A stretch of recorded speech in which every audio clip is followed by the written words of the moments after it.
ಶಾಶ್ವತವಾದ ಕಪ್ಪು ಕೂದಲಿಗಾಗಿ ನಾನು ಈ ದಿನ ನಿಮಗೆ ಒಂದು ಸಿಂಪಲ್ ಹೋಮ್ ರೆಮಿಡಿ ಬಗ್ಗೆ ಮಾಹಿತಿ ಕೊಡ್ತಿದ್ದೀನಿ. ಈ ಒಂದು ಹೋಮ್ ರೆಮಿಡಿ ರೆಡಿ ಮಾಡೋದಕ್ಕೆ ಮೊದಲನೇದಾಗಿ ಒಂದು ಮಿಕ್ಸಿ ಜಾರ್ನ ತೆಗೆದುಕೊಂಡಿದ್ದೀನಿ. ಇದಕ್ಕೆ ಒಂದು ಮುಷ್ಟಿಯಾಗುವಷ್ಟು ಕರಿಬೇವಿನ ಸೊಪ್ಪು, 3 ಬಾದಾಮಿ, 1 ಟೇಬಲ್ ಸ್ಪೂನ್ ಆಗುವಷ್ಟು ಕಲೋಂಜಿ ಸೀಡ್ಸ್ ಮತ್ತು 1 ಟೇಬಲ್ ಸ್ಪೂನ್ ಆಗುವಷ್ಟು ಮೆಂತೆ ಕಾಳನ್ನು ತರಿಯಾಗಿ ಮೊದಲನೇದಾಗಿ ಪೌಡರ್ನ ರೆಡಿ ಮಾಡ್ಕೊಳ್ಬೇಕಾಗತ್ತೆ. ಇದರ ಫುಲ್ ವಿಡಿಯೋ ಬಂದು ನಿಮಗೆ Saroja's life style tips YouTube ಚಾನಲಲ್ಲಿ ಸಿಗುತ್ತೆ.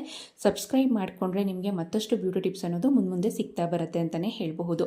ಸೊ ನಾನು ತರಿಯಾಗಿ ರುಬ್ಕೊಂಡಿರುವಂತಹ ಒಂದು ಮಿಶ್ರಣವನ್ನು ಒಂದು ಬಾಣಲಿಗೆ ಹಾಕಿ ಇದನ್ನು ಸಂಪೂರ್ಣವಾಗಿ ಕಪ್ಪಾಗೋವರೆಗೂ ಫ್ರೈ ಮಾಡಿದ ನಂತರ ಇದನ್ನು ತಣ್ಣಗಾಗೋದಕ್ಕೆ ಬಿಟ್ಟು ಮತ್ತೊಮ್ಮೆ ಇನ್ನೊಂದು ಸಲ ಇದನ್ನು ಪೌಡರ್ ಮಾಡಿ ಜರಡಿ ಮಾಡ್ಕೊಳ್ಬೇಕಾಗತ್ತೆ.